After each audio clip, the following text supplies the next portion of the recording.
السلام علیکم ناظرین، ایک نیا ویلاگ لیے آپ کی خدمت میں حاضر ہوں۔ میں آپ کا اپنا میزبان زیب قریشی۔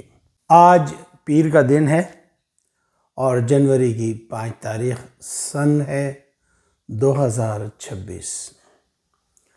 جناب، آپ نے سنا کہ وینیزویلا پر جو ہے امریکہ نے قبضہ کر لیا ہے، اس کا تمام آئل سب کچھ جو ہے وہاں سے چرایا جا رہا ہے۔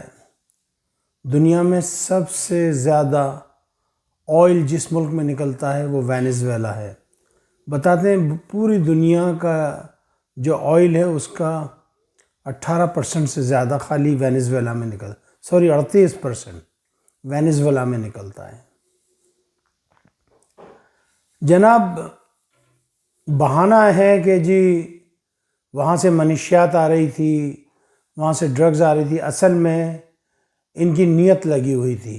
اور چونکہ اس نے کہہ دیا تھا کہ میں اب ڈالر میں پیٹرول نہیں بیچوں گا، میں لوکل کرنسی میں بیچوں گا یا باٹ سسٹم کے ذریعے بیچوں گا، تو ان کو آگ لگ گئی۔ اب انہوں نے کر کے قبضہ، اب یہ دوسری طرف ان کی نگاہ ہے کہ کسی طریقے سے یہ ایران کے اوپر حملہ کریں، چونکہ جو اسرائیل کہہ رہا ہے امریکہ وہ کر رہا ہے۔ لیکن ایک بات میں یہ بتا دینا چاہتا ہوں کہ اس کے بڑے دور رس نتائج نکلیں گے۔ چھوٹا موٹا نہ جانے کسی کو، لیکن یہ کہ یہ جو یہودی ہیں یہ امریکہ کو بھی تباہ برباد کروا دیں گے، آپ دیکھ لیجئے گا۔ چونکہ ان کے بارے میں قرآن نے واضح طور پر ارشاد فرمایا کہ یہ فسادی لوگ ہیں، جہاں جاتے ہیں فساد پھیلاتے ہیں۔ اب بات یہ کہ نہ چائنا نے مدد کی نہ روس نے مدد کی۔ اب کیا ہوگا جب مدد نہیں کی؟ تو بات یہ کہ چائنا جو ہے نا وہ اپنی کریڈیبلٹی کھوتا جا رہا ہے، چائنا کی جو افادیت اہمیت ہے وہ کھوتا جا رہا ہے۔ لوگ اب یہ سوچنے پہ مجبور ہو گئے ہیں کہ چائنا صرف دولت کا پجاری ہے، مفاد پرست ہے۔ اور میں بھی یہ سوچنے پہ مجبور ہو گیا ہوں، جب چائنا کی اتنی ہیوی انویسٹمنٹ تھی، جب امریکہ نے قبضہ کیا تو چائنا نے کیوں نہیں رپلائی کیا؟ اب کہہ رہے ہیں کہ جی وہ چائنا یہ کر دے، وہ کر دے، فلانا کر دے۔ جب چائنا نے پہلے اس میں کچھ نہیں کیا، پھر اسی طریقے سے رشیا نے جو ہے ایران کو لیٹ ڈاؤن کیا تھا، جب 12 روزہ جنگ ہوئی تھی اسرائیل کے ساتھ، تو نہ روس آیا تھا۔ تو اب اس سے ہمیں ایک بات سمجھ میں آئی کہ یا شیخ اپنی اپنی دیکھ، وہی لوگ دنیا میں سروائیو کریں گے جو اپنے اسلحہ جات خود بناتے ہیں۔ اگر آپ اپنا اسلحہ نہیں بنائیں گے تو آپ جو ہے وہ پھر مار کھائیں گے۔ اللہ کا شکر ہے، بڑا کرم ہے مالک کا کہ ٹھیک ہے ہم سب کچھ تو نہیں بناتے ہیں، لیکن ایک حد تک جو ہے اپنی اسلحہ جات کی فیکٹری ہم چلا رہے ہیں۔ مثال کے طور پہ ہم اپنے ٹینک بنا رہے ہیں، اپنی توپیں بنا رہے ہیں، اپنی گولیاں بنا رہے ہیں، میزائل بنا رہے ہیں، اپنا جہاز بنا رہے ہیں۔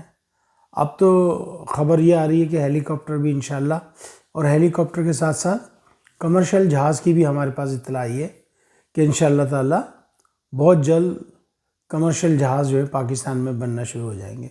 تو ایک یہ اچھی طرف ہے، اور دوسری بات یہ کہ میں اپنے لوگوں سے یہ درخواست کروں گا کہ دیکھیں ملک کی آرمی بڑی امپورٹنٹ ہوتی ہے۔ وینیزویلا میں آرمی چیف جو ہے غدار نکلا، اس نے ساری آرمی کو تباہ برباد کروا دیا، اور امریکن آئے بڑے آرام سے لوٹ لاٹ کے چلے گئے۔ بتاتے ہیں 150 ایئرکرافٹ تھے، 150 طیارے تھے، اس کے علاوہ ہیلی کاپٹر الگ، میزائلوں سے حملہ الگ۔ اور اس کو یہ اندازہ ہو چکا تھا جو وہاں کا صدر تھا کہ کچھ نہ کچھ ہونے والا ہے، سمتھنگ فشی گوئنگ آن۔ لیکن اتنی گہری مخبری تھی کہ میں آپ کو بتا نہیں سکتا۔ تو بہرحال وہ لوگ جو افواج پاکستان پر انگلیاں اٹھا رہے ہیں، افواج پاکستان کو برا کہتے ہیں، وہ احمقوں کی جنت میں رہتے ہیں۔ آزادی زندگی میں ایک بار ملا کرتی ہے، بار بار آزادی نہیں ملا کرتی۔ جن لوگوں نے 1857 میں اپنی آزادی کھوئی تھی وہ تو مر کھپ گئے، پھر 1947 میں جا کے دوبارہ آزادی ملی۔ 1857 سے لے کے 1947 تک 90 سال 90 سال کا یہ عرصہ مسلمانوں پہ کیسا گزرا، لیکن ابھی ہمارے ہاں غدار ہیں کہ جی ہمارا یہ ہونا چاہیے، ہمارا وہ ہونا چاہیے۔ او بھائی، یہ مٹھی جب بند ہے نا تو یہ لاکھ کی، اور کھل گئی تو خاک کی۔ نوابزادہ خان لیاقت علی خان کہا کرتے تھے کہ جب یہ مٹھی بند ہوتی ہے نا، یہ 5 انگلیاں بند ہوتی ہے نا، تو یہ ہوتا مکہ، اور جس کے چہرے پہ مکہ مارو نا اس کی 32 ہی نکال کے رکھ دو۔ لیکن جب یہ انگلیاں الگ الگ ایسے الگ الگ ہونے لگتی ہے نا یوں، تو کوئی بھی پکڑ کے تمہاری انگلی توڑ دے گا، یوں کر کے، یوں یوں یوں یوں۔ سمجھ میں آئی؟ لہٰذا سیاستدان آتے رہیں گے، جاتے رہیں گے، لیکن اس وقت بات ہے پیارے وطن پاکستان کی۔ ادھر ہم نے افغانیوں کی حمایت کی، جو کہ میں سمجھتا ہوں زندگی کی سب سے بڑی غلطی تھی۔ اچھا، اس غلطی میں میں شامل نہیں ہوں، چونکہ میں تو تھا ہی بہت چھوٹا جب یہ لوگ داخل ہوئے ہیں پاکستان میں سن 77-78 کے اندر۔ صرف میں یہ کہنا چاہتا ہوں کہ دیکھیں، اب افغانیوں کے ساتھ تمام تجارت بند کر دیں۔ بہت سے لوگ کہیں گے جی کیسا بیوقوف انسان ہے۔ او بھائی، اس تجارت سے کیا فائدہ جہاں سے موت آتی ہو؟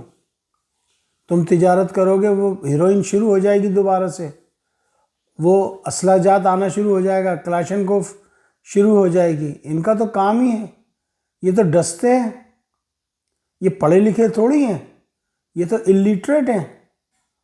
آپ کسی بھی افغانی سے بات کرو، جب وہ منہ کھولتا ہے ایسا لگتا ہے جیسے بدبو کا جھونکا نکلا ہو باہر۔ ان میں ذرا بھی انسانیت نہیں ہے۔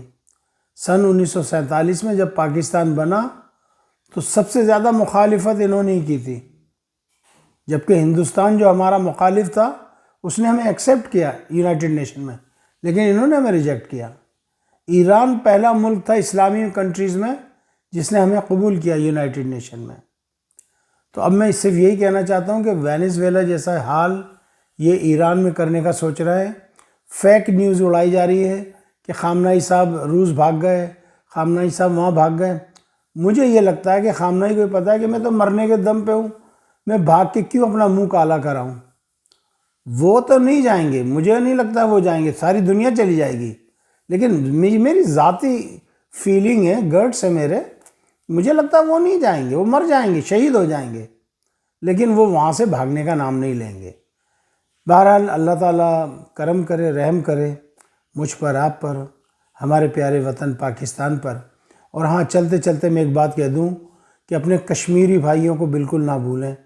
کشمیر میں بڑا زبردست ظلم و ستم ہو رہا ہے، خبروں کو سینسر کیا جا رہا ہے، خبروں کو چھپایا جا رہا ہے۔ آپ لوگ مظاہرہ کریں، احتجاج کریں، کشمیر کے لیے باہر نکلیں، تب جا کے کشمیری لوگوں کی بات اجاگر ہوگی۔ اس کے ساتھ ساتھ ہندوستانی مسلمانوں پہ بے انتہا ظلم کیا جا رہا ہے، بے انتہا ظلم۔ آپ لوگوں کو پتہ نہیں لگ رہا، خبریں سینسر ہیں۔ کچھ غدار مسلمان وہاں پیدا ہو گئے، جب کہتے ہیں ہم کچھ بات تو وہ کہتے ہیں جی تمہارا کیا، ہمارا ملک ہے، ہم جانے، ہمارا کام جانے۔ اب بتائیں، تم ہی تو نہیں کہہ رہے، تبھی تو ہمیں کہنا پڑ رہا ہے۔ ہمارے مسلمان بھائی سفر کر رہے ہیں، دکھ تکلیف میں بیچارے، اور تم نہیں کہہ رہے ہو، تم تو اپنے آرام سے بنے بیٹھے ہو۔ وہ اویسی جو ہے وہ آرام سے بیٹھا ہوا ہے اور بس یہ کہہ دیتا ہے کہ جی پاکستان میں بالکل ویسے ہی اٹیک کیا جائے جیسے وینزویلا میں امریکہ نے کیا ہے۔ مائی فٹ، انڈیا میں اگر اتنا دم خم ہے تو آ جائے۔ پاکستان زندہ باد، افواج پاکستان پائندہ باد۔ السلام علیکم ورحمۃ اللہ وبرکاتہ۔